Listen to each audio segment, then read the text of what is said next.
Hello everyone, welcome back to my channel once again. I hope you all are doing well and preparing well for the exam. In this video, we are going to cover the registration का बचा हुआ पूरा part हम complete करेंगे. Part 1 I have already uploaded 22, 23, 24 जिसमें हम कर चुके हैं. मैं दोबारा रिपीट नहीं करवाने वाली हूँ बिकॉज थोड़ा लेंथी रहता है ये भी. आई ऑलवेज सेज दैट कि आप at least supply and registration in both chapters को डेप्थ में कीजिए because these both are the chapters जो कि आपको स्कैटर्ड वे में एग्जाम में बहुत जगह दिखने वाले हैं. तो अभी हम कंटिन्यू करते हैं rest of the part. I try कि जितना यहाँ पर कवर हो सके विद इन 40 to 45 मिनट्स. अगर कुछ रह जाता है विद अमेंडमेंट्स के लिए मैं एक सेपरेट वीडियो बना दूंगी सो दैट रजिस्ट्रेशन की अमेंडमेंट आप सेपरेटली रेफर कर सको. चलिए अभी हम करते हैं स्टार्ट विद द रजिस्ट्रेशन. क्या कह रहा है सेक्शन हम करने वाले हैं 25 onward because 22, 23, 24 we are already done. जिन्होंने नहीं किया है please go and watch the lecture previous one. उसके बाद यहाँ पर आना. चलो करते हैं स्टार्ट. अगर आपने ये देखना है तो ये देख लो, अगर आपको वो थोड़ा बहुत भी लर्न है तो. चलिए सेक्शन 25 क्या कहता है. सेक्शन 25 बात करता है, फटाफट से ध्यान से सुनना, बुक नहीं खोलनी है, ध्यान से सुनो, मैं रिपीट करवा दूंगी सारा कुछ. Where and by when to apply for the registration. Registration को कब कब अप्लाई करना है. सिंपल सी बात है, हमने देखा था रजिस्ट्रेशन कब करवाना है कब नहीं कराना है. That we have studied in section 22, 24 में हमने पढ़ा है. 22, 23, 24 में हम देख चुके हैं कब करवाना है कब रजिस्ट्रेशन को नहीं कराना है. अगर आप एज पर 22 और 24 लायबल हो, अगर आप एज पर 22 और 24 लायबल हो रजिस्ट्रेशन के लिए तो आप क्या कर सकते हो, विद इन 30 डेज आप रजिस्ट्रेशन को अप्लाई करना है. आपने कब आपने अप्लाई करना है, विद इन 30 डेज. किस डेट से करना है, from the date in which you become liable to registration. अगर आप लायबल हो रजिस्ट्रेशन के आपको विद इन 30 डेज अप्लाई करना है. अगर आप कैजुअल पर्सन हो या फिर नॉन रेजिडेंट टैक्सेबल पर्सन हो, कैजुअल या एनआरटीपी हो. कैजुअल माना कि आप बिजनेस खोल के नहीं बैठते हो, कोई एग्जीबिशन वगैरह के लिए जा रहे हो. एनआरटीपी हो non resident taxable person. Non resident यहां पर कुछ कर रहा है तो उसकी बात हो रही है ये. कैजुअल और एनआरटीपी वाले पर्सन को क्या करना होता है, at least 5 days prior to the commencement of business. Short term के लिए आप यहाँ पे बिजनेस स्टार्ट कर रहे हो तो at least 5 days prior to the business आपको क्या करना है, रजिस्ट्रेशन रिक्वायर्ड है. अगर आप सप्लाई कर रहे हो टेरिटोरियल वाटर से सप्लाई कर रहे हो तो आपको किस स्टेट में रजिस्ट्रेशन लेना है, आपको उस स्टेट में रजिस्ट्रेशन लेना है जो नियरेस्ट पॉइंट है. नियरेस्ट आपको पॉइंट पड़ेगा कोस्टल का, नियरेस्ट कोस्टल पॉइंट पे आपने करना है. और कब करना है, विद इन 30 डेज. जहां पर आप लायबल हो वहां आपको within 30 days from the date of liable करना है. जो आपके 2 केसेस हैं, कौन कौन से केसेस, कैजुअल टैक्सेबल पर्सन और एनआरटीपी वाला, उनको एटलीस्ट 5 डेज प्रायर करना है. मैं रिपीट करूं, मैंने क्या बोला फटाफट. अगर आप लायबल हो एज पर 22, 24 आपको कहां पर लेना है रजिस्ट्रेशन, जिस स्टेट में आप लायबल हो, जिस स्टेट में लायबल हो विद इन 30 डेज अप्लाई करना है. बट 2 शॉर्ट टर्म वाले बिजनेस कौन से हो जाते हैं, casual taxable person and NRTP. उसके केस में आपको at least 5 days prior to the commencement of business क्या करना है, रजिस्ट्रेशन के लिए अप्लाई करना है. एक केस था आपने लायबल के केस में तो करना है, बट किस स्टेट में रजिस्ट्रेशन ले ये बहुत बड़ी समस्या है. आप अगर टेरिटोरियल वाटर से सप्लाई कर रहे हो तो आपको नियरेस्ट कोस्टल पॉइंट वाला जो स्टेट है वहां से आपको रजिस्ट्रेशन लेना है, उस स्टेट से आपको रजिस्ट्रेशन लेना है. चलिए उसके बाद आते हैं स्टेट वाइज रजिस्ट्रेशन में. Registration need to be taken state wise. There is no centralised registration. कोई भी सेंट्रलाइज्ड रजिस्ट्रेशन अवेलेबल नहीं है. You have to apply on the basis of the PAN card on the state wise आपको registration मिलेगा for its different branches in different state. Within the state an entity with the different branches shall be. एक ही state में अगर आपको एक से ज्यादा रजिस्ट्रेशन लेनी हो क्या आप ले सकते हो, बिल्कुल ले सकते हो. अगर आपके सेपरेट वर्टिकल्स हैं तो आप एक स्टेट में 2 रजिस्ट्रेशन भी ले सकते हो. Further with in a state an entity with different branches shall be granted a single registration where it declare the one place as the principal place of business. आपको एक ही रजिस्ट्रेशन मिलेगा. अगर आपने एक स्टेट में एक ही रजिस्ट्रेशन मिलेगा. अगर आपकी डिफरेंट ब्रांचेस हैं तो भी डिफरेंट ब्रांचेस है तो भी आपको एक ही रजिस्ट्रेशन मिलने वाला है. अगर आपने एक दिखाया प्रिंसिपल प्लेस ऑफ बिजनेस, बाकी सबको मेंशन किया है एडिशनल प्लेस ऑफ बिजनेस. कहने की बात आप सिर्फ इतना याद रखो, सेम स्टेट में एक रजिस्ट्रेशन मिलेगा, एक प्लेस को आपको प्रिंसिपल प्लेस ऑफ बिजनेस दिखाना है. बाकी जो ब्रांचेस है which you have to show as the additional place of business. क्या शो करना है आपने, एडिशनल प्लेस ऑफ बिजनेस आपने शो करना है। सेपरेट वर्टिकल है तो आपको एक स्टेट में 2 रजिस्ट्रेशन भी मिल जाएंगे। सेपरेट वर्टिकल्स है, डिफरेंट वर्टिकल्स हैं तो आपको एक स्टेट में भी 2 रजिस्ट्रेशन मिल जाएंगे। फटाफट से देखो, separate registration for different places with in a state में बी ग्रांटेड। ये बात मैं पढ़ा चुकी हूँ आपको, सिंपल सी बात आपको बार बार बोल रही हूँ। जब आपके डिफरेंट वर्टिकल्स हैं तो आपको एक स्टेट में 2 रजिस्ट्रेशन भी मिल जाएंगे। Separate registration application needs to be filed for each place of business. Separate registration आपको हर बिजनेस के लिए देना है। क्या कह रहा है, एक बार ये वाला पैराग्राफ पढ़ लो। All the taxpayer is having the multiple place of business in one state it is not mandatorily required to obtain a separate registration. चाहे आपके बहुत सारे प्लेस ऑफ बिजनेस है सेम स्टेट में, तो आप मैंडेटरीली रिक्वायर्ड नहीं हो कि आपको सेपरेट रजिस्ट्रेशन लेना है। आप एक रजिस्ट्रेशन लेके मेन को दिखा सकते हो, एक मेन प्लेस ऑफ बिजनेस, उसके बाद आप दिखा सकते हो प्रिंसिपल प्लेस ऑफ बिजनेस, बाकी सबको एडिशनल मेंशन कर दोगे तो एक सेट में एक ही अलाउड है। डिफरेंट वर्टिकल्स होंगे तो आप सेपरेट रजिस्ट्रेशन भी ले सकते हो। चलिए, आई होप आपको चीजें लर्न हो गई। क्या कह रहा है उसके बाद देखते हैं। Composition levy in case of separate registration for multiple place of business. If one person is paying tax for his place of business under normal scheme, he shall not pay the tax under the composition scheme for another। मतलब अगर आपने composition opt करना है तो सबके लिए opt करना है। You cannot follow कि एक स्टेट पे मैं नॉर्मल पे करूं, अदर जगह पे मैं composition से पे करूं, ऐसा नहीं होगा। If a person is paying tax, अगर एक जगह से आप नॉर्मल टैक्स पे कर रहे हो तो you are not allowed to pay the composition levy for the other place of business. या तो सब में नॉर्मल या फिर सब में composition. If the one place of business of a registered person become ineligible to pay the tax under the composition, अगर आपका एक प्लेस ऑफ बिजनेस कॉम्पोजिशन पे टैक्स पे करने के लिए इनएलिजिबल हो सकता है आपने सारी जगह पे कॉम्पोजिशन में लिया but at a one place you are now ineligible to pay the tax in the composition, तो बाकी सारे प्लेसेस भी, बाकी अदर रजिस्टर्ड प्लेसेस भी इनएलिजिबल हो जाएंगे कॉम्पोजिशन लेवी के लिए। बाकी सारे रजिस्टर्ड प्लेस भी इनएलिजिबल हो जाएंगे for the levy of the composition. The provision of the rule 910 relating to verification and grant of registration अभी हम पढ़ेंगे। आधार वेरिफिकेशन कैसे कैसे हमने फाइल करना है वो सब अभी हम देखने वाले हैं। चलो, उसके बाद आता है वॉलंटरी रजिस्ट्रेशन। इन केस आपका क्या है, आप 22-24 के अकॉर्डिंग अभी आप लायबल नहीं हो बट स्टिल यू वांट कि मुझे तो जीएसटी में रजिस्टर होना है। ध्यान रखना, अगर आपने वॉलंटरी लिया है तो जीएसटी में आप कभी भी रजिस्टर हो सकते हो, चाहे आपकी टर्नओवर 10, 20, 40 से नीचे है। चाहे आपकी टर्नओवर 10, 20 से 40 से नीचे है तब भी आप ले सकते हो। अगर आपने वॉलंटरी लिया और आपको लगता है अरे मैंने तो झमेला पाल लिया, फालतू की चीज ले ली है, तो आप वॉलंटरी उसको क्या कर सकते हो,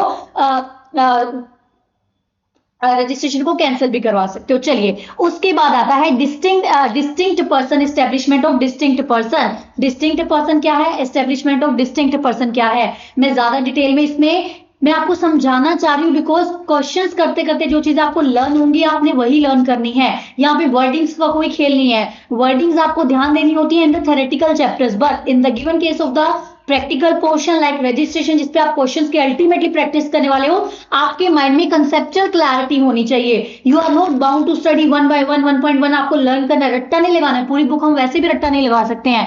तो आप ध्यान रखना, अगर एक एस्टेब्लिशमेंट है एक स्टेट में, एक है दूसरी स्टेट में, एक है स्टेट ए, दूसरी है दूसरी स्टेट बी। अगर एक स्टेट से दूसरी स्टेट में जा रहा है, एक स्टेट से दूसरी स्टेट में जा रहा है तो क्या होता है, चाहे दूसरी स्टेट वाला रजिस्टर्ड है चाहे वो अनरजिस्टर्ड है, वो उसकी डिस्टिंक्ट एंटिटी बन जाएगी, डिस्टिंक्ट पर्सन डिस्टिंक्ट एंटिटी बन जाएगी। But in the same state distinct person तभी बनेंगे, in the same state establishment of distinct person तभी बनेंगे जब आपका सेपरेट रजिस्ट्रेशन है। मतलब सेम स्टेट अगर आप ट्रांसफर करो वो सप्लाई तब मानी जाएगी जब वो सेपरेट रजिस्ट्रेशन है। अगर अदर स्टेट्स है तो चाहे वो पार्टी रजिस्टर्ड है या नहीं रजिस्टर्ड है, चाहे वो प्लेस ऑफ बिजनेस रजिस्टर्ड है या नहीं रजिस्टर्ड, तब भी वो सप्लाई माना जाएगा।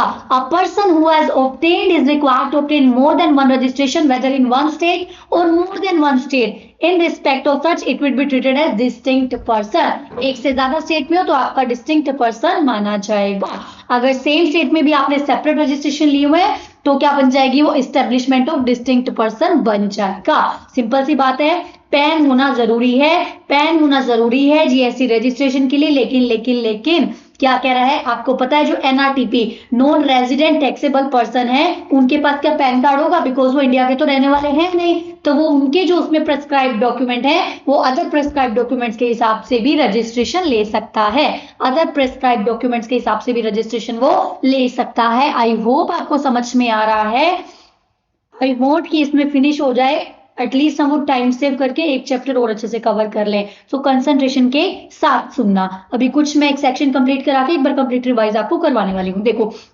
यूनिक आइडेंटिटी नंबर क्या कह रहा है, any specialised agency of United Nations Organization, UNO की स्पेशलाइज्ड एजेंसी और मल्टीलेटरल फाइनेंशियल इंस्टीट्यूशन जो कि notified under World Health Organization, embassy वगैरह है, is any other person notified by the commissioner, commissioner ने अगर किसी को नोटिफाई किया है, is required to obtain the UIN number. क्या होता है, एम्बेसीज वाले जो पर्सन होते हैं उन्होंने जो टैक्स पे किया होता है उनको क्या मिल जाता है, रिफंड मिल जाता है। तो क्या होता है, एक बार जब आप परचेज कर रहे हो, एक बार जब आप परचेज कर रहे हो तो आप उसको पे कर दोगे, तो उसके बाद आपको क्या मिल जाता है, उसके बाद जो आपने टैक्स पे किया एक with in specified time of period में आपको उसका रिफंड मिल जाता है। किसकी बात कर रही हूं मैं, जो एम्बेसीज वगैरह के पर्सन होते हैं, UIN holder, unique identity number जिनको मिलता है, क्या मिलता है, यूनिक आइडेंटिटी नंबर मिलता है। The UIN is needed to claim the refund of the taxes पे।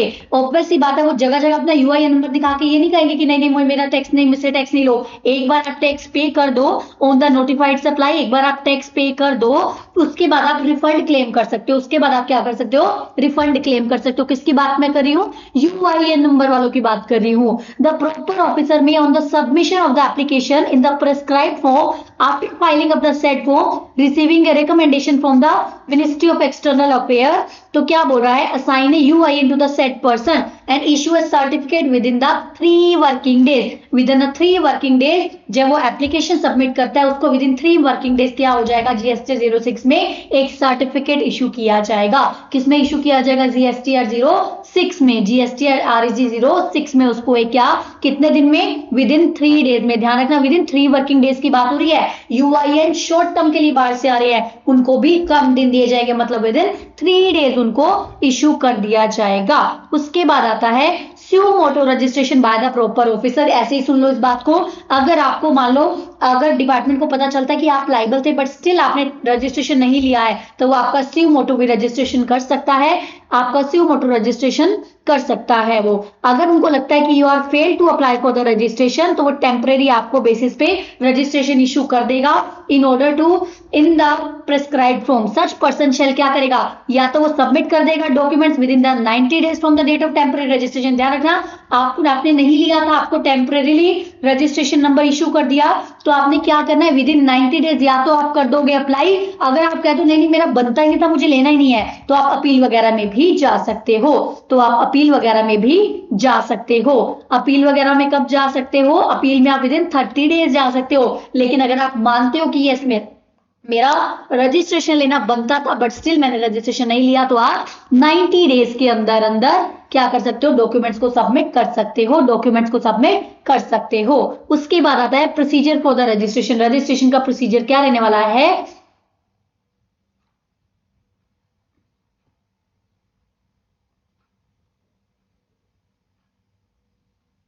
जो हम रजिस्ट्रेशन का प्रोसीजर पढ़ने वाले हैं वो 3 इन पर्सन को अप्लाई नहीं होगा। किन किन पर्सन को अप्लाई नहीं होगा, जो एनआरटीपी हैं, जो एनआरटीपी है उनके लिए एक सेपरेट रूल्स प्रेस्क्राइब हैं। एनआरटीपी के लिए अभी हम रूल्स पढ़ेंगे, वो इन वाले पर्सन को छोड़ के जो अप्लाई होते हैं, इन वाले पर्सन को छोड़ के बाकी सब पे अप्लाई होंगे। किन किन को छोड़ के, एनआरटीपी को, नॉन रेजिडेंट टैक्सेबल पर्सन को छोड़ के, टीडीएस टीसीएस वालों को छोड़ के एंड ओआईडीएआर वालों को छोड़ के। किस किस को छोड़ के, वैसा रिपीट करो, नॉन रेजिडेंट वाले को छोड़ के, टीसीएस वालों, टीडीएस वालों को छोड़ के एंड ओआईडीआर वालों को छोड़ के, एनटीओ को छोड़ के, एनटीओ को छोड़ के, तो बाकी सब पे ये वाले रूल्स अप्लाई होंगे। Separate form and procedure has been prescribed. GSTR 01 में आप क्या करोगे, आप डॉक्यूमेंट सबमिट करोगे।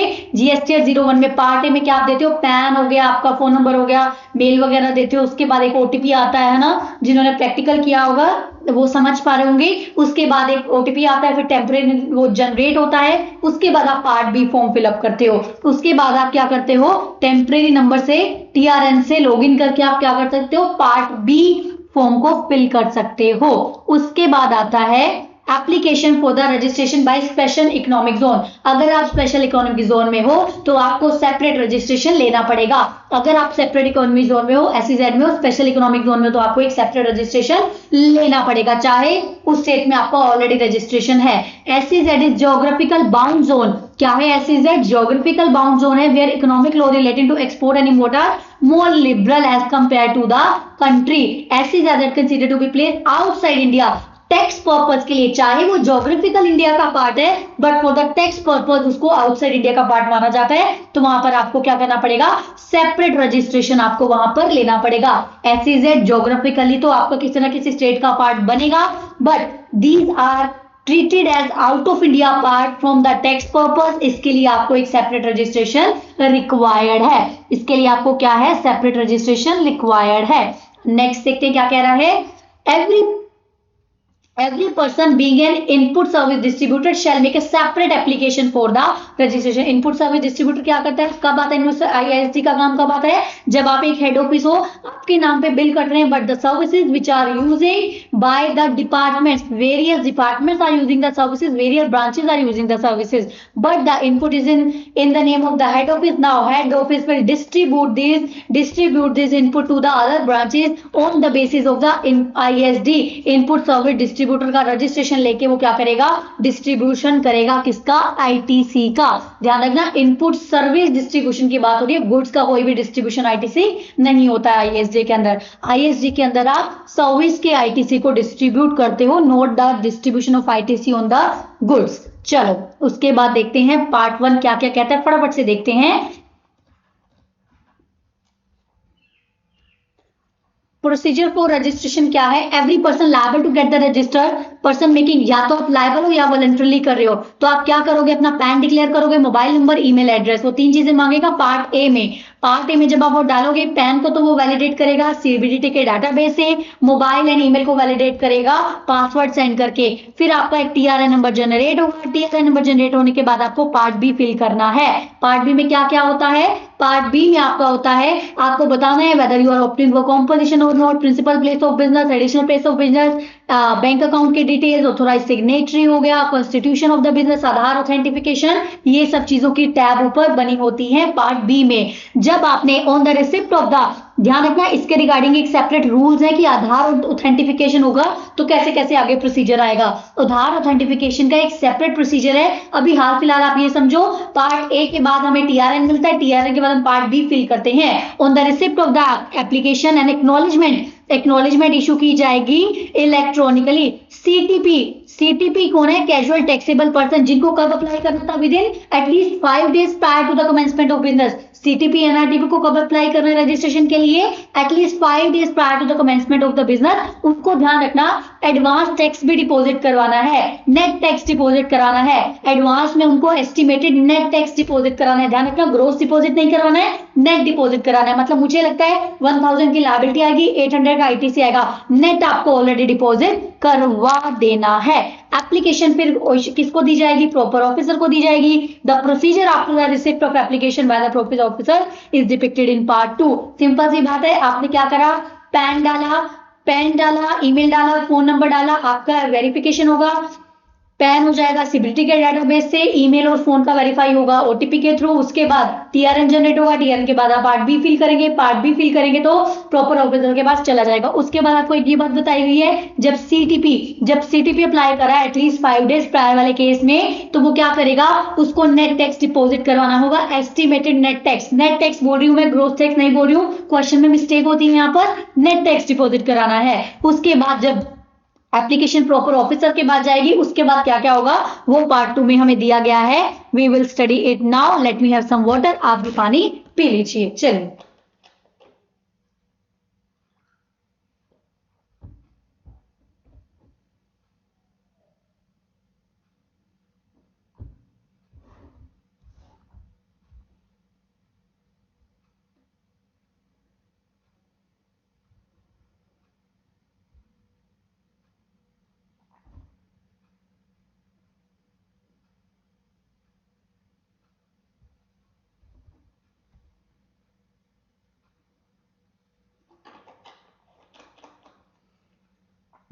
चलिए चलिए चलिए करते हैं स्टार्ट। क्या कह रहा है ये मैं आपको फटाफट से एक बार बता देती हूँ, थोड़ा सा ब्रीफ दे देती हूँ सो दैट आपको पढ़ते हुए कंफ्यूजन क्रिएट ना हो। देखो क्या होता है, आधार ऑथेंटिफिकेशन का एक टैब होता है, मोटा मोटा ध्यान से सुना। आधार ऑथेंटिफिकेशन एक टैब होता है, एक तो आपकी एप्लीकेशन जा रही है, एक आपका आधार ऑथेंटिफिकेशन जा रहा है। इट माइट बी पॉसिबल, देखो कुछ पर्सन ऐसे हैं जिनको आधार ऑथेंटिफिकेशन मैंडेटरी नहीं है, वो भी हम पढ़ने वाले हैं। कौन कौन से ऐसे पर्सन है जिनको आधार ऑथेंटिफिकेशन करना मैंडेटरी, वो मतलब नहीं करना है, जिनको आधार ऑथेंटिफिकेशन नहीं करना है। बट अगर आपको आधार ऑथेंटिफिकेशन रिक्वायर्ड है तो इट डिपेंड्स कि क्या आप आधार ऑथेंटिफिकेशन ऑप्ट करते हैं या फिर आप ऑप्ट नहीं करते। या तो आप ऑप्ट करते हैं या फिर आप ऑप्ट नहीं करते। अगर आप ऑप्ट नहीं करते हो, अगर आप ऑप्ट नहीं करते हो तो फिजिकल आपकी प्रीमाइसिस का फिजिकल वेरिफिकेशन होगा। अगर आप आधार ऑथेंटिफिकेशन ऑप्ट नहीं करते हो तो आपकी प्रीमाइसिस का क्या होगा, फिजिकल वेरिफिकेशन होगा।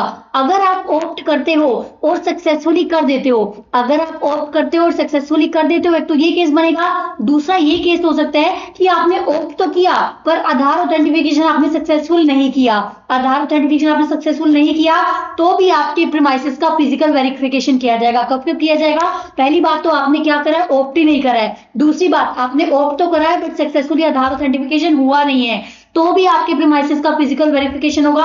हो सकता है कि आपने आधार ऑथेंटिफिकेशन तो कर दिया सक्सेसफुली, फिर भी अगर ऑफिसर चाहे तो आपके प्रीमाइसिस का वेरिफिकेशन कर सकता है, आपके प्रीमाइसिस का वेरिफिकेशन कर सकता है। यू कांट से मेरा तो आधार ऑथेंटिफिकेशन होगा now you can't come to my place, ऐसा पॉसिबल नहीं है। आई होप आपको थोड़ा आइडिया आया होगा कि कैसा कैसा केस चल रहा है।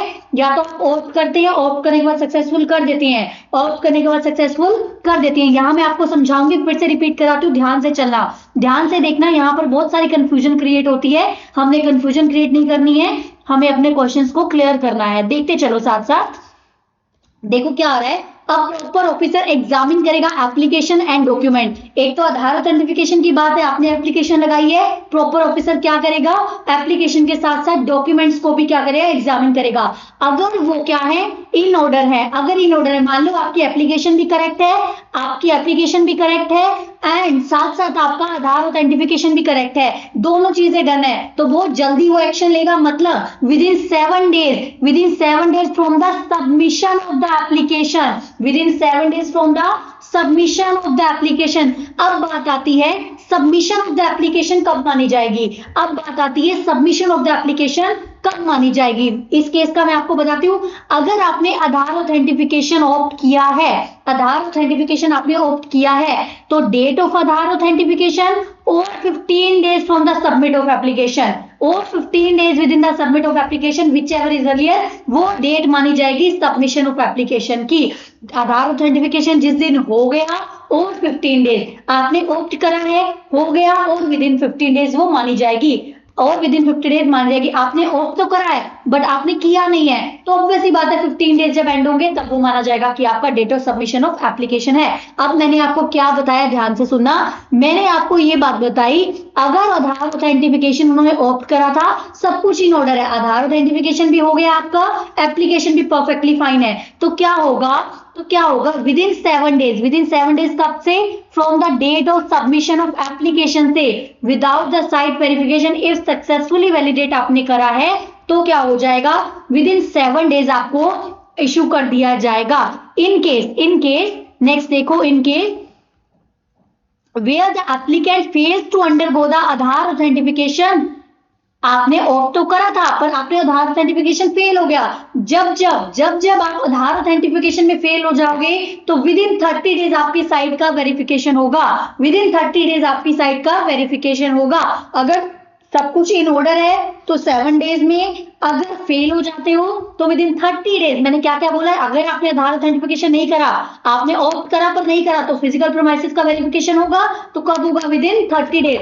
अगर आपकी जो एप्लीकेशन है इन ऑर्डर तो मानी जाती है, तो प्रॉपर ऑफिसर क्या करेगा, विद इन 7 डेज आपको रजिस्ट्रेशन इशू कर देगा। उसकी बात आती है, अगर आपकी जो वो है, आपकी एप्लीकेशन इन ऑर्डर नहीं है, अगर आपकी जो एप्लीकेशन है वो इन ऑर्डर नहीं है, प्रॉपर ऑफिसर क्या करेगा, विद इन 7 डेज क्या करेगा, क्लैरिफिकेशन मांगेगा विद इन 7 डेज। क्या करेगा? क्लैरिफिकेशन मांगेगा। मान लो डॉक्यूमेंट्स फाइन नहीं है, आपने तो कर दिया है, आधार उधर हो गया, डॉक्यूमेंट्स फाइन नहीं है, तो क्या होगा?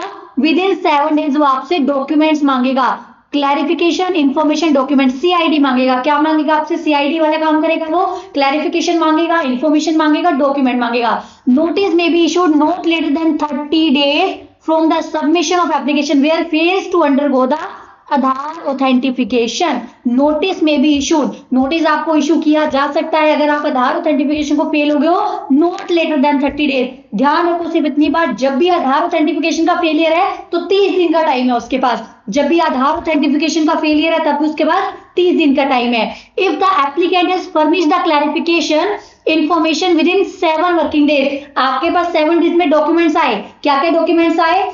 क्या क्या चीजें मांगी उसने? Clarification, information, document. आपने अगर देखो, अगर आपका क्या था, डॉक्यूमेंट्स में प्रॉब्लम थी, आधार ऑथेंटिफिकेशन हो गया था, तो आपके पास 7 डेज में वो क्लैरिफिकेशन मांग सकता है। अगर आपने within next 7 days clarification दे दी तो अगर वो सेटिस्फाई हो जाएगा तो ग्रांट कर देगा।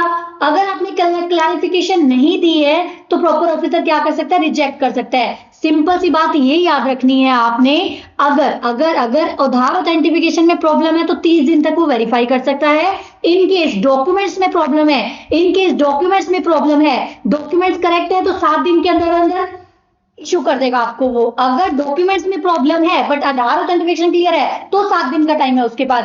मतलब आधार की वजह से ऑफिसर को 30 दिन मिल रहे हैं, सिर्फ डॉक्यूमेंट करके उसको सिर्फ 7 डेज मिल रहे हैं। यहाँ डॉक्यूमेंट्स में प्रॉब्लम थी, उसने आपसे सीआईडी मांगा, उसको दिमाग चला, उसने आपसे डॉक्यूमेंट्स मांगे, इंफॉर्मेशन मांगे, क्लैरिफिकेशन मांगे, सीआईडी मांगा 7 दिन में, तो आपको भी 7 दिन में रिप्लाई करना है। अगर आप कर देते हो, वो सेटिस्फाई हो जाता है तो आपको वो इशू कर देगा। सिंपल सी बात इतनी याद रखो, आधार ऑथेंटिफिकेशन में प्रॉब्लम है तो 30 डेज देगा वो वेरीफाई करने के लिए। अगर डॉक्यूमेंट्स में प्रॉब्लम है तो वो 7 डेज ले रहा है। अगर वो नहीं होता प्रॉपर तो वो रिजेक्ट भी हो सकता है। चलो उसके बाद अगर वो नहीं करते हैं तो डीम्ड अप्रूवल मान लिया जाएगा। अगर वो नहीं अप्रूव करते हैं स्पेसिफिक डेज के अंदर तो क्या हो जाएगा? डीम्ड अप्रूवल मान लिया जाएगा। डीम्ड अप्रूवल कब कब होगा? अगर रजिस्ट्रेशन आफ्टर फिजिकल वेरिफिकेशन देनी थी, और आप फिजिकल वेरिफिकेशन कब कब देनी है? जब आपने आधार ऑथेंटिफिकेशन सही से नहीं करा या फिर उसको लगता है तो भी वो करना चाहता है, तो 30 दिन के अंदर अगर उसको टाइम है फिजिकल वेरीफाई करने का, अगर उसने 30 दिन के अंदर नहीं करा तो क्या मान लिया जाएगा? डीम्ड अप्रूवल हो गई। In case other than that, ऊपर वाले केस में, मतलब ऊपर वाले केसेस को छोड़ के, आधार वाले केसेस को छोड़ के डॉक्यूमेंट्स वाली चीज थी तो विद इन 7 डेज वो मान लिया जाएगा। विद इन 7 डेज अगर वो फेल हो जाता है तो ऑटोमेटिक उसका अप्रूवल मान लिया जाएगा। उसके बाद अगर इन केस प्रॉपर ऑफिसर वो सीआईडी मांगता है तो भी 7 डेज। सिंपल सी बात, बार बार नहीं पढ़ना है। आधार के चक्कर में 30 दिन मिलेंगे एंड सीआईडी और डॉक्यूमेंट्स में कोई प्रॉब्लम है तो 7 डेज मिलेंगे। सीआईडी डॉक्यूमेंट्स में प्रॉब्लम है तो 7 डेज मिल जाएंगे। तो आई होप आपको यहां पर समझ में आ गया होगा। उसके बाद how Aadhaar authentication is done, ये वही बातें बार बार कर रहा है। एक पॉइंट ये देख लो, अब ये बात ध्यान रखना, आधार ऑथेंटिफिकेशन के रिगार्डिंग ध्यान से सुनना। पढ़ेंगे तो बहुत टाइम वेस्ट होगा, ध्यान से मेरी बात सुनना। एग्जिस्टिंग वालों को बोला गया, जितने भी एग्जिस्टिंग हैं, एग्जिस्टिंग वालों को बोला गया, देखो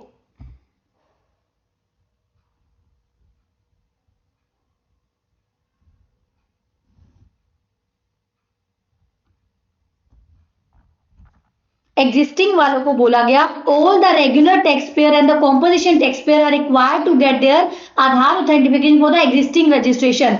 existing tax payer can get himself registered on the Aadhaar portal. तो बोला गया एग्जिस्टिंग वालों को जब नोटिफाई करेंगे तब उन्होंने करना है। लेकिन एग्जिस्टिंग वाले कब से? 1 अप्रैल 2020 से पहले वालों की बात कर रहे हैं। लेकिन आफ्टरवर्ड 1 अप्रैल 2020 के बाद की क्या बोला? 1 अप्रैल 2020 के बाद को क्या बोला? इंडिविजुअल को तो करना ही करना है, इंडिविजुअल को करना है, ऑथोराइज्ड एंड मैनेजिंग पार्टनर को करना है, ऑथोराइज सिग्नेटरी को करना है, मैनेजिंग एंड ऑथोराइज पार्टनर को करना है। तो क्या करना है? आधार ऑथेंटिफिकेशन करना मैंडेटरी अभी आएगा। उससे पहले आप ये देख लो, हमने देखा था सबमिशन ऑफ एप्लीकेशन से 7 दिन। सबमिशन ऑफ एप्लीकेशन का मतलब क्या? अगर आपने आधार ऑथेंटिफिकेशन ऑप्ट करा है तो और आपने सक्सेसफुल करा है तो date of submission of application और 15 डेज आपने पार्ट बी को सबमिट करा, वो विच एवर इज अर्लियर क्या हो जाएगी, date of submission of application मानी जाएगी। Date of submission of application मानी जाएगी। किस किसने आधार ऑथेंटिफिकेशन करना है देखना। In case of applicant individual shall undergo the Aadhaar authentication. Individual को तो करनी है, इंडिविजुअल को तो आधार ऑथेंटिफिकेशन करना ही करना है। अगर अदर देन इंडिविजुअल है तो किस किस को करना है, अदर देन इंडिविजुअल है तो किस किस को करना है, कर्ता को करना है, मैनेजिंग एंड ऑथोराइज्ड पार्टनर को करना है, मैनेजिंग एंड ऑथोराइज्ड पार्टनर को करना है, होल टाइम डायरेक्टर हो गए, पार्टनर हो गए, मेंबर ऑफ मैनेजिंग कमेटी हो गया, बोर्ड ऑफ ट्रस्ट को करना है, ऑथोराइज्ड सिग्नेटरीज को करना है एंड अदर पर्सन जिनको नोटिफाई किया जाएगा। मतलब इंडिविजुअल को तो करना है, बाकी में जो मेन पार्टी होती है, मेन कौन होता है, कर्ता हो गया, एचयूएफ में कर्ता हो गया, बाकी में मैनेजिंग डायरेक्टर हो सकता है, मैनेजिंग डायरेक्टर का मतलब होल टाइम डायरेक्टर भी हो सकता है, सच ऑफ पार्टनर्स भी हो सकता है, members of managing and committee association भी हो सकता है, ट्रस्टीज भी हो सकते हैं। जो जो हम मेन पर्सन सिग्नेचर्स के लिए लेते हैं उनकी बात कर रहा है। इंडिविजुअल को करना है, कर्ता को करना है, मैनेजिंग एंड ऑथोराइज्ड पार्टनर को करना है। जो पर्सन ऑलरेडी रजिस्टर्ड है, पर्सन ऑलरेडी रजिस्टर्ड, तो प्रेस्क्राइब डेट प्रेस्क्राइब टाइम जब दिया जाएगा उनको तब करना है। जो एग्जिस्टिंग पर्सन है उनको तब करना है जब उनको बोला जाएगा। उसके बाद इन case of the new applicant, जब आपको आधार ही असाइन नहीं हुआ है, आपको जब आधार असाइन नहीं हुआ तो आप क्या कर सकते हो, जो आप उसका जो टेम्परेरी नंबर होता है आधार का, उस नंबर के बेसिस पे भी आप डाल के कर सकते हो। क्या कह रहा है, a person fails to undergo the Aadhaar authentication और does not opt for the Aadhaar authentication person with the approval of the officer. ये हम बार बार पढ़ चुके हैं कि अगर नहीं ऑप्ट करा तो 30 डेज के अंदर अंदर क्या किया जाएगा, उसका प्रीमाइसेस का फिजिकल वेरिफिकेशन किया जाएगा, फिजिकल वेरिफिकेशन किया जाएगा। अब आती है बात कौन कौन से पर्सन एग्जाम्प्ट हैं। बार बार नहीं पढ़ना, एक बार वो गैर टेक्स्ट लिखा हुआ है उसके बाद एनालाइज किया हुआ है, जितना मैं बता रही हूं प्लीज उसको लर्न कर लीजिए। सेक्शन 25 इतना बड़ा है कि मैं बार बार रिपीट करूंगी तो मुझे आधा घंटा उसी में लग जाएगा, इसीलिए प्लीज इस लेक्चर को 2 से 3 बार देख लेना सो दैट आपके माइंड में चीजें फिट हो जाए। उसके बाद आता है person, class of person exempt from the Aadhaar authentication. ऐसे कौन कौन से पर्सन है जिसको आधार ऑथेंटिफिकेशन करवाने की जरूरत नहीं है। ध्यान से देखना, ध्यान से देखना, ध्यान से देखना। A person is not a citizen of India, logic mind में फिट करो। जो पर्सन इंडिया का सिटीजन ही नहीं है उसके पास आधार होगा नहीं, तो आपको आधार ऑथेंटिफिकेशन करवाने की जरूरत नहीं है। Department of establishment of state और सेंट्रल गवर्नमेंट, जो डिपार्टमेंट्स हैं सेंट्रल स्टेट गवर्नमेंट के, उनको क्या आधार ऑथेंटिफिकेशन, उनको तो हर चीज में छूट दी जाती है, तो यहाँ भी उनको छूट देना जरूरी है। Local authority, statutory body, department और एस्टेब्लिशमेंट किसका, सेंट्रल और स्टेट गवर्नमेंट का। सेंट्रल स्टेट गवर्नमेंट का डिपार्टमेंट हो गया, लोकल अथॉरिटी होगी, स्टैट्यूटरी बॉडी होगी, पीएसयू होगी, गवर्नमेंट के डिपार्टमेंट। या फिर a person applying for the unique identity number, UIN number वाले पर्सन कौन थे, यूआईएन नंबर कौन से, तो जो एम्बेसीज के तहत यहाँ पर आके अपॉइंटेड है और जिनको रिफंड मिलना था अपने टैक्स पेड का, तो उनको भी आधार ऑथेंटिफिकेशन की जरूरत नहीं है। क्या क्या पर्सन बोला, ध्यान रखना। जो पर्सन सिटीजन ऑफ इंडिया नहीं है, दूसरी बात सेंट्रल स्टेट गवर्नमेंट के जो डिपार्टमेंट है, local authority, PSU, statutory body, और the person who are having the UIN, जिनके पास यूआईएन नंबर के लिए अप्लाई कर रहे हैं, उनको भी आधार ऑथेंटिफिकेशन लेना जरूरी नहीं है। चलो बैंक डिटेल्स यहाँ पे इंपॉर्टेंट है। चलो ये पॉइंट एक बार फटाफट से अच्छे से देख लेते हैं क्या कह रहा है। इन शॉर्ट देखो, आपके पास टैब तो पार्ट बी में आती है, आपके पास ऑप्शन होता है। इन शॉर्ट क्या बोलना चाह रहा है वो, इन शॉर्ट क्या कह रहा है, टैक्स पेयर के पास ऑप्शन है to give his bank detail number. Bank detail आप कब तक दे सकते हो, within 45 days from the grant of registration.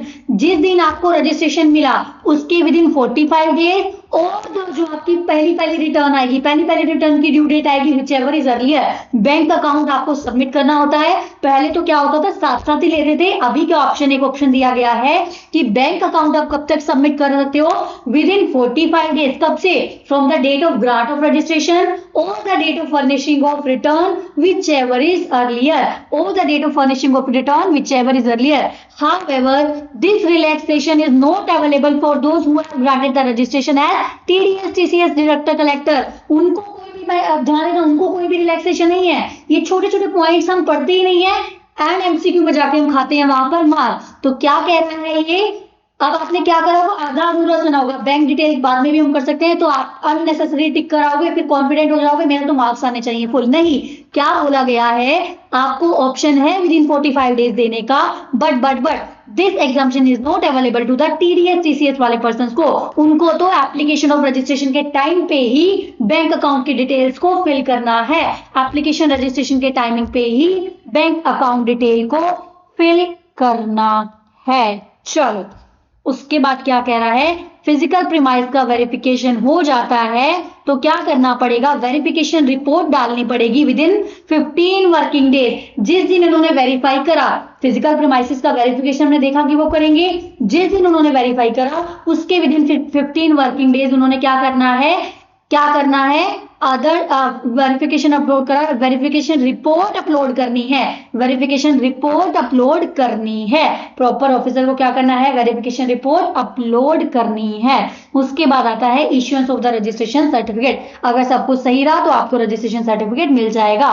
तो अब बात आती है रजिस्ट्रेशन सर्टिफिकेट वैलिड कब से होगा, वैलिड कब से होगा, ध्यान से सुनना, इस पे बहुत सारे क्वेश्चन आपको मिलेंगे, वैलिड कब से होगा। मान लो आप लायबल थे 22-24 में, आप लायबल थे एंड आप लायबल थे, सिंपल सी बात है, आप लायबल थे, एक्ट के तहत लायबल थे, एक्ट के तहत अगर आप लायबल हो तो आपको विद इन 30 डेज अप्लाई करना है। अगर आपने विद इन 30 डेज अप्लाई किया तो उस डेट से आप रजिस्टर्ड माने जाओगे, उस डेट से आपका रजिस्ट्रेशन इफेक्टिव होगा जिस डेट पे आप लायबल थे। अगर आपने लायबल की डेट के बाद, मतलब जिस दिन आप लायबल थे उसके 30 डेज में ना करके बाद में करा तो फिर आपको ग्रांट बेसिस पे इफेक्टिवनेस मिलेगी। मतलब अगर आपने विद इन 30 डेज अप्लाई कर दिया तो जिस दिन आप लायबल थे वो दिन आपका वैलिड हो जाएगा। बट अगर आप लायबल थे बट आपने विद इन 30 डेज अप्लाई नहीं करा तो जिस दिन आपको रजिस्ट्रेशन ग्रांट हुआ, जिस दिन आपको रजिस्ट्रेशन ग्रांट हुआ उस दिन वो डेट इफेक्टिव मानी जाएगी, उस दिन वो डेट इफेक्टिव मानी जाएगी। चलिए उसके बाद आता है कैजुअल टैक्सेबल पर्सन से रिलेटेड कुछ बातें, क्या कह रहा है,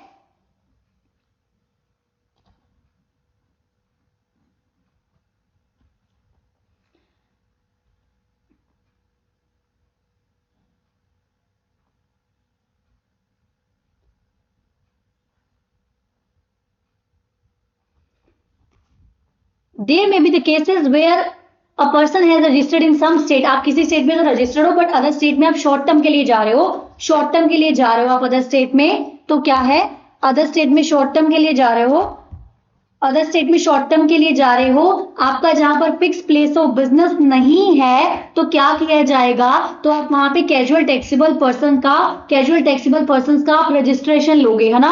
a person who occasionally undertakes था, तो आप कैजुअल टैक्सेबल पर्सन का रजिस्ट्रेशन लोगे। फर्दर किस स्टेट में रजिस्ट्रेशन लेने वाले हो आप, सीटीपी का, जिस स्टेट में आपका कोई फिक्स प्लेस नहीं है, जिस स्टेट में आपका कोई फिक्स्ड प्लेस नहीं है। बट ध्यान रखना, आप जब कैजुअल टैक्सेबल पर्सन में जा रहे हो तो you can not apply for the composition levy. अगर आप सीटीपी के लिए अप्लाई कर रहे हो then you can not opt for the composition levy. NRTP के रिगार्डिंग देखते हैं क्या बोला गया है, who is a foreigner who occasionally wants to effect the taxable supply, जो वैसे तो फॉरेनर है बट टैक्सेबल सप्लाई करना चाहता है तो वो नॉन रेजिडेंट टैक्सेबल पर्संस का क्या ले सकता है, रजिस्ट्रेशन ले सकता है। who has no fixed place in the India, जिसका फिक्स प्लेस ऑफ बिजनेस और रेजिडेंस इंडिया में नहीं है, तो वो क्या कर सकता है, ले सकता है। उसके बाद क्या आ रहा है, special registration provision for the casual taxable person and the non resident taxable person. क्या बोला हमने, सिंपल सी बात है तो हम पढ़ चुके हैं, उनको कब तक लेना है, at least before the 5 days before the commencement of the business, before the 5 days of the commencement of the business उसको अप्लाई करना है। डॉक्यूमेंट्स क्या क्या चाहिए, अब ध्यान रखना, एक बात हमने और पढ़ी, 5 days प्रायर उसने अप्लाई तो करना है, साथ साथ उसने क्या करना है, साथ साथ उसने नेट एस्टिमेटेड टैक्स लायबिलिटी को भी डिपॉजिट करना है, नेट एस्टिमेटेड टैक्स लायबिलिटी को डिपॉजिट करना है। देखो क्या होगा, जो एनआरटीपी होगा उसके पास पैन तो नहीं है, एनआरटीपी के पास पैन तो नहीं है तो वैलिड पासपोर्ट तो होगा ना उसके पास, तो उसके पास वैलिड पासपोर्ट होगा, अटेस्टेड कॉपी, तो उसके बेसिस पे उसको रजिस्ट्रेशन मिल जाएगा, उसके बेसिस पे उसको रजिस्ट्रेशन मिल जाएगा। ये बात ध्यान रखना, रजिस्ट्रेशन इनको मिलता है 90 डेज के लिए, प्लस 90 डेज के लिए आप फर्दर एक्सटेंड करा सकते हो एडिशनल लायबिलिटी पे करके, आप एडिशनल लायबिलिटी पे करके फर्दर 90 डेज के लिए आप क्या करवा सकते हो, एक्सटेंड करा सकते हो। आप एक बात बताओ, 180 डेज तो ऑलरेडी हो गए तो क्या और करवा सकते हो, नहीं, आप क्या बोलती है गवर्नमेंट, किसी भी स्टेट में आप कैजुअली 180 डेज से ज्यादा अपीयर नहीं हो सकते। अगर आपको ज्यादा ही है तो नॉर्मल रजिस्ट्रेशन ले लो, मतलब 90 डेज के अलाउड है, प्लस 90 डेज का फर्दर एक्सटेंशन भी अलाउड है, 90 डेज का फर्दर एक्सटेंशन भी अलाउड है। तो वो क्या करेंगे, CTP NRTP will make the taxable supplies only after the issuance of the certificate of registration. जब उनको मिलेगा तभी वो क्या कर सकते हैं, सर्टिफिकेट ऑफ रजिस्ट्रेशन। कब तक वो वैलिड होगा, या तो आपने खुद ही मेंशन कर दिया कि मुझे 20 डेज के लिए चाहिए, 30 डेज के लिए चाहिए तब तक, या फिर 90 डेज, तो वो अलाउड है, which ever is earlier. Further 90 days का ग्रांट अलाउड है। एडवांस डिपॉजिट में आपको बता चुकी हूँ कि आपको एडवांस डिपॉजिट यहाँ पर कराना पड़ेगा। ध्यान रखना, नेट एडवांस डिपॉजिट कराना है, नेट एडवांस डिपॉजिट आपको करवाना है। उसके बाद आता है, जितनी जितनी मैं बातें बता रही हूँ आई होप आप लर्न करते जा रहे हो, आपका ध्यान अननेसेसरली वेस्ट नहीं हो रहा है बुक में टिक मार्क करने पे। Please do not do that. This time you must have the recalling capacity. आपके पास रिकॉलिंग पावर होना चाहिए। अगर रिकॉल कर रहे हो तो एग्जाम में बहुत इजी हो जाएगा। चलिए, डीम्ड रजिस्ट्रेशन क्या कह रहे हैं, registration under GST is not a specific not a tax specific, it mean there is a single registration. Tax specific ऐसा कुछ नहीं है, तो आप सीजीएसटी में दोगे, एसजीएसटी में, सभी एक ही, मतलब ऐसा कुछ नहीं है सीजीएसटी एक्ट के लिए आपको सेपरेट लेना पड़ेगा, एसजीएसटी एक्ट के लिए नो, टैक्स स्पेसिफिक ये नहीं है। ये सारे टैक्सेस के लिए एक रजिस्ट्रेशन आपको स्टेट वाइज दे दिया जाएगा। Further the rejection application is deemed to be the rejection. अगर सीजीएसटी में आपको रिजेक्शन आया तो ये मान लिया जाएगा कि एसजीएसटी में भी आपको रिजेक्शन का नोटिस आ चुका है। उसके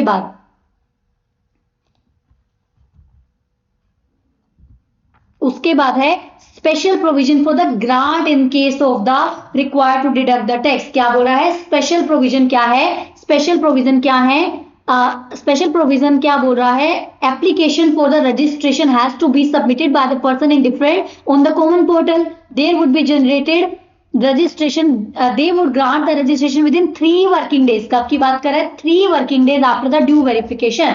स्पेशल प्रोविजन किसकी बात कर रहे हैं, टीडीएस टीसीएस वालों की बात कर रहे हैं। Within 3 working days from the date of submission of application आपको मिल जाएगा। In the prescribed application form for the registration, तो क्या बोल रहा है, name of the state is required to mention the part A and the name of the state in the principal place of the business. Simple बातें कर रहे हैं, कुछ खास नहीं है। सिंपल सी बात क्या रखनी है आपने, they would grant the registration within 3 working days, within 3 working days. ये आ जाओ, registration will be cancel if the proper officer is satisfied that person is no longer liable.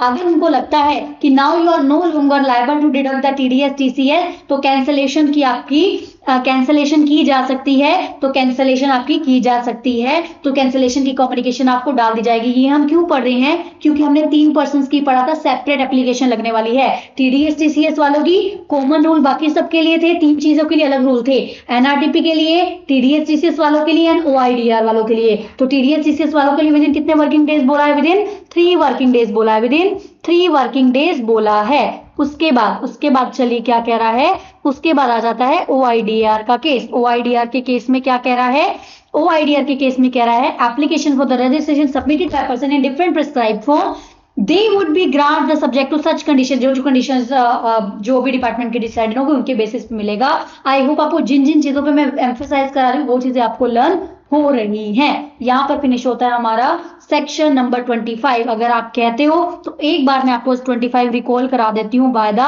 Latest replicate, क्योंकि यहां से तो करवाना बहुत मुश्किल हो जाएगा।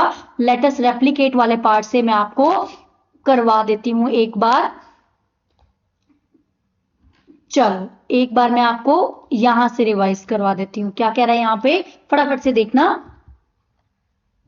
क्या कह रहा है, person not liable for the register, sorry, where and when to apply for the registration. हमने क्या पढ़ा, कहाँ पे आपको रजिस्ट्रेशन अप्लाई करना है। अगर आप 22-24 के बीच में आते हैं and you are liable for the registration, आप जिस स्टेट से टैक्सेबल अप्लाई कर रहे हो, जिस स्टेट से टैक्सेबल अप्लाई कर रहे हो उस स्टेट से आपको विद इन 30 डेज के लिए अप्लाई करना है। एंड अगर आप कैजुअल टैक्सेबल पर्सन या फिर एनआरटीपी हो तो आपको जिस स्टेट से अप्लाई करनी है वहां लेना है। लेकिन कब अप्लाई करना है, at least 5 days prior to, at least 5 days prior to the commencement of the business। कम से कम 5 दिन बोला है, कम से कम 5 दिन, उससे पहले आप कर सकते हो, कम से कम 5 दिन तो आपको पहले अप्लाई करना ही है। उसके बाद अगर आप टेरिटोरियल वाटर से सप्लाई कर रहे हो तो क्या बोला गया है, नियरेस्ट कोस्टल स्टेट में आप अलाउड हो सप्लाई करने के लिए, सॉरी नियरेस्ट कोस्टल स्टेट से आप जीएसटी रजिस्ट्रेशन के लिए अप्लाई कर सकते हो, और अप्लाई करने का आपका टारगेट वही विद इन 30 डेज है। उसके बाद वॉलंटरी रजिस्ट्रेशन आप चाहो तो भी ले सकते हो, और अगर आप नहीं लेते तो उसको सरेंडर भी कर सकते हो। यूआईएन के केस में क्या बोला, यूआईएन वाले कौन होते हैं, यूआईएन वाले वो होते हैं जिनको जो एम्बेसीज करके यहाँ पे इंडिया में है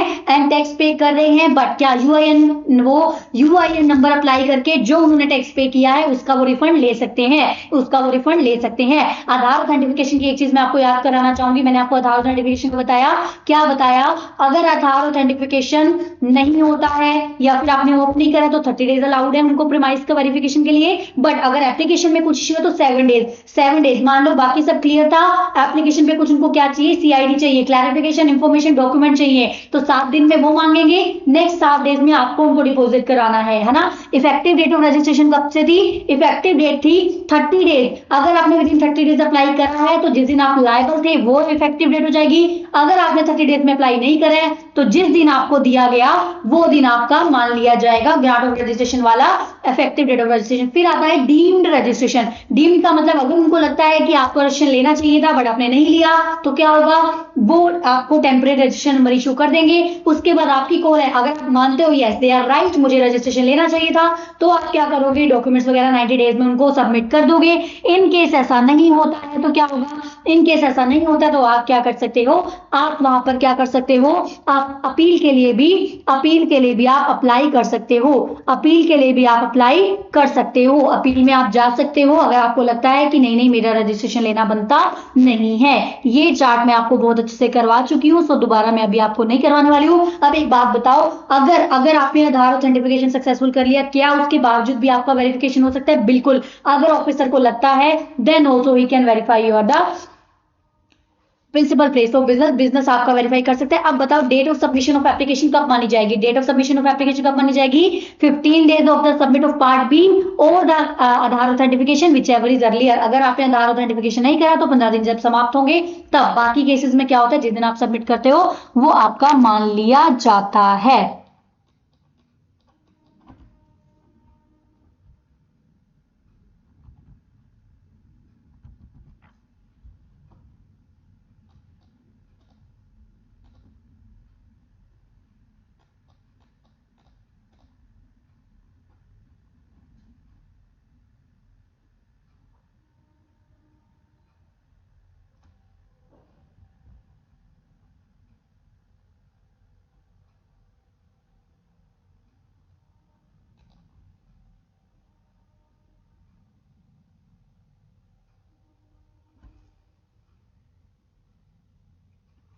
देखो जो हमने ये पढ़ा है, date of the authentication of Aadhaar number और 15 days whichever is earlier, आपका डेट ऑफ क्या है, date of submission of application है। किन किन के लिए है, इंडिविजुअल एप्लीकेंट या फिर ऐसे applicant other than the individual shall undergo the Aadhaar authentication furnish the proof of the Aadhaar number in the manner prescribe. मतलब जिनको आधार ऑथेंटिफिकेशन करना है उनके लिए ये माना जाएगा डेट ऑफ द आधार और that which ever is earlier. जिनको नहीं करना होता है तो सबमिट में ही उनका मान लिया जाता है।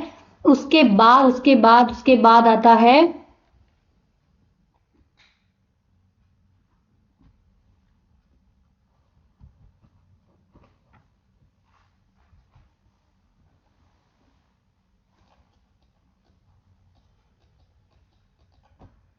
चलिए यहां पर हमारा फिनिश हुआ सेक्शन नंबर 25। फटाफट से अमेंडमेंट पढ़ते हैं। अमेंडमेंट एक बार हम ये कर लेते हैं, अमेंडमेंट के रिगार्डिंग क्या कह रहा है।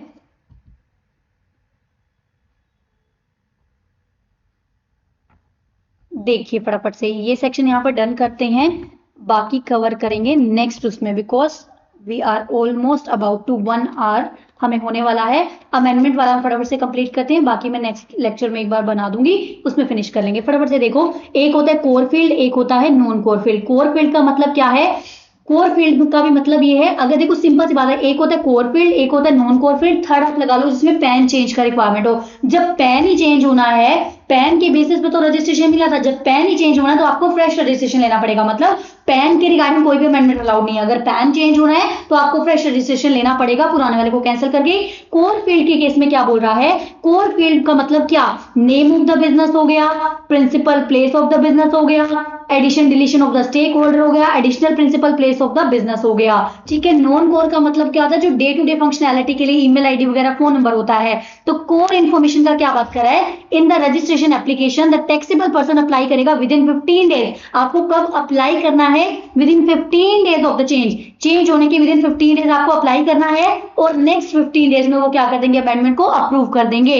और नॉन कोर के केस में क्या है, no approval of proper officer is required, में कोई अप्रूवल नहीं चाहिए, अमेंडमेंट आपका साथ साथ क्या हो जाएगा, पोर्टल पे आपकी अमेंडमेंट हो जाएगी। Where there is a change in the particular furnish in the registration application, तो क्या बोल रहा है, अगर क्या है unique identity UIN number changes है और ऐसी अमेंडमेंट है तो within 15 days of such change आपको डॉक्यूमेंट सबमिट करने पड़ेंगे। In case of core field है तो हम बता चुके हैं, द प्रॉपर ऑफिसर में ऑन द इंफॉर्मेशन फर्निश, पहले वो क्या करेगा, उसको वेरीफाई करेगा, वो रिजेक्ट भी कर सकता है। लेकिन नॉन कोर के केसेस में क्या है, नॉन कोर फील्ड के केसेस में प्रॉपर ऑफिसर की कोई भी वो रिक्वायर्ड नहीं है, तो वो साथ साथ अमेंड हो जाएगा जैसे आप उसको एप्लीकेशन को सबमिट कर दोगे। Any rejection approval shall deem to be the rejection approval under this act. Simple सी बात क्या कह रहा है, अगर यूजीएसटी अगर सीजीएसटी में आपको आ गया तो ये मान लीजिएगा एसडीएसटी यूजीएसटी में भी आपको अप्रूवल रिजेक्शन आ गई है। उसके बाद क्या कह रहा है वो, any particular of the application of registration shall not stand amended with effect from the date earlier than the date of the submission of the application। जिस दिन आपने एप्लीकेशन सबमिट करी वो उससे पहले की अमेंडमेंट नहीं मानी जाएगी।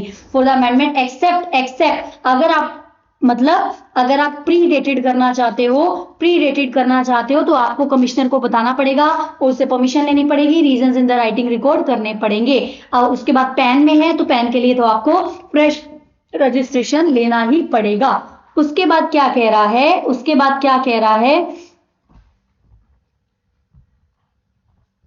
देखो ये एक चार्ट बना हुआ है, ये चार्ट से मैं आपको एक बार क्लियर करवा देती हूँ। कोर एरिया में क्या कह रहा है, कोर एरिया में आप क्या करोगे, अ पर्सन रजिस्टर्ड है या फिर जिसके पास यूआईएन होल्डर है, अगर आपकी कोर एरिया में चेंज है तो जिस दिन आपका चेंज हो उसके विद इन नेक्स्ट 15 डेज आप अप्लाई करोगे कॉमन पोर्टल पे, प्रॉपर ऑफिसर बैठा होगा। अगर वो proper officer is the proper officer of the opinion, वो लगता है कि अनवारंटेड है, फालतू की वो है, ठीक है, इनकम्प्लीट है तो वो नहीं करेगा। अगर उसको ऐसे लगता है कि यस गलत डॉक्यूमेंट है, अनवांटेड है, तो वो क्या करेगा, आपको क्या करेगा, सर्व करेगा शो कॉज नोटिस और वो आपके अमेंडमेंट को रिजेक्ट कर देगा। अगर उसको लगता है कि नहीं सब सही है, अननेसेसरी कुछ भी नहीं है, तो क्या करेगा, नेक्स्ट 15 डेज आपको परमिशन को ग्रांट कर देगा, ये था core field. Non core field में क्या होता है, नॉन कोर फील्ड में अमेंडमेंट हुई, मान लो अमेंडमेंट हुई आपकी, आपने रजिस्ट्रेशन सर्टिफिकेट अमेंड कर दिया, आपने अमेंड हो जाएगा तो क्या हो जाएगा, यहाँ पे सीधा अमेंड हो जाएगा, जैसे ही आपने सबमिट किया वैसे वैसे आपको सीधा अमेंड हो जाएगा। उसके बाद आता है पीओ।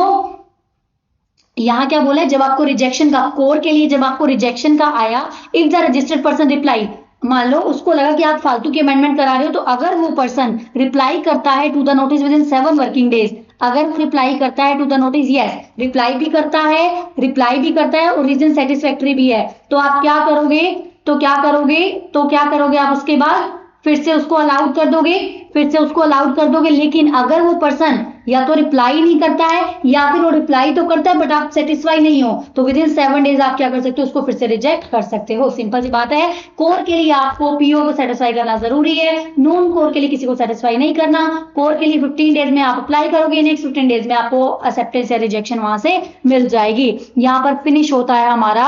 अब हमारे पास रह गया 29 एंड 30, कैंसलेशन वाला रह गया है। I can also do one thing for this section, I can also go for the latest replicate से भी, बट चलो कोई बात नहीं, मैं एक सेपरेट बना दूंगी सो दैट आपको कहीं भी डाउट ना रहे कि हमारा कुछ छूट ना जाएगा ना, बिकॉज हमें एमसीक्यूज भी अच्छे से करने हैं ना।